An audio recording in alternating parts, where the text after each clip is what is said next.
पतिर्हि देवता नार्याः पतिर्बन्धुः पतिर्गुरुः प्राणैरपि प्रियम तस्माद् भर्तुः कार्यम विशेषतः। स्त्री के लिए तो पति ही देवता, पति ही बंधु एवं पति ही गुरु है, अतः उसे प्राणों की बाजी लगाकर भी विशेष रूप से उसका प्रिय ही करना चाहिए। ये शब्द है वाल्मीकि विरचित आदि काव्य रामायण के उत्तरकांड के। यह वृत्तांत है जब अपने ज्येष्ठ भ्राता राम के वचनों से बद्ध लक्ष्मण सीता को गंगा पार तमसा तट पर पहुंचाते हैं। अपने अश्रु प्रवाह को रोकने में असमर्थ लक्ष्मण जानकी को राम द्वारा परित्यक्त किए जाने की बात बताते हुए कहते हैं कि यद्यपि अग्नि परीक्षा द्वारा आप निर्दोष सिद्ध हो चुकी हैं, तथापि महाराज ने लोकापवाद के भय से आपको त्याग दिया है। तब पति परायणा सीता इन शब्दों का उच्चारण करती हैं।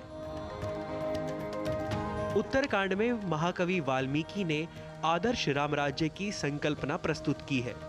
राम राज्य में सर्वत्र सुख व्याप्त है। राम सीता अपने सभी बंधु बांधवों के साथ प्रसन्न चित्त हो निवास करते हैं। इन्हीं दिनों अपनी प्रिया को गर्भधारण युक्त मंगलमय चिन्हों से संयुक्त देखकर राघव वैदेही का अभीष्ट मनोरथ पूछते हैं। वैदेही वनवास काल के तपोवन में पुनर्रमण को ही अपना इच्छित मनोरथ बतलाती हुई कहती है, तपोवनानि पुण्यानि द्रष्टुमिच्छामि राघव। उत्तरकांड में सर्गों की संख्या 111 है। वस्तुतः उत्तरकांड में राम की कथा का अंश कम ही प्राप्त है। उत्तरकांड में राम के द्वारा प्रश्न पूछे जाने पर अगस्त्य ऋषि रावण के वंश की कथा सुनाते हैं। जनक, सुग्रीव आदि अयोध्या से अपने अपने स्थान को लौटते हैं। तब क्रमशः सीता के संबंध में अपवाद को गुप्तचर द्वारा राम को सूचना प्राप्त होती है।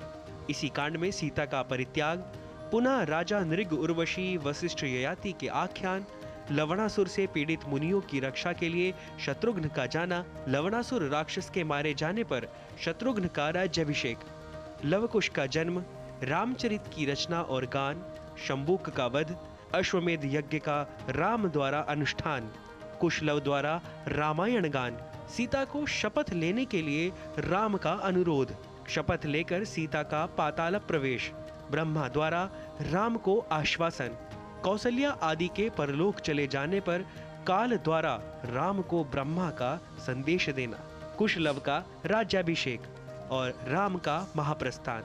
इन सब वृत्तांतों के बाद अंतिम सर्ग में रामायण का पाठफल भी कहा गया है। रामायण केवल एक महाकाव्य नहीं, अपितु यह भारतीय सांस्कृतिक चेतना का प्रकाश स्तंभ है। रामायण में हमें भारतीय संस्कृति के विशद पक्ष के दर्शन होते हैं।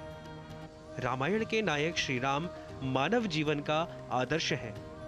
पितृभक्ति, पुत्र प्रेम, पातिव्रत्य, प्रजावत्सलता, भ्रातृस्नेह, सत्य, धर्म, सदाचार, कर्तव्यनिष्ठा, अन्याय पर न्याय की विजय आदि आदर्श मानवीय गुणों की प्रतिष्ठा इसमें वर्णित है।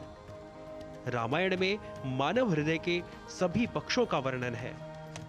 जीवन की विभिन्न परिस्थितियों का चित्रण रामायण में पात्रों द्वारा प्रस्तुत किया गया है, जिससे आज भी भारतीय समाज प्रेरणा प्राप्त करता है। Nitish Bharadwaj, DD news.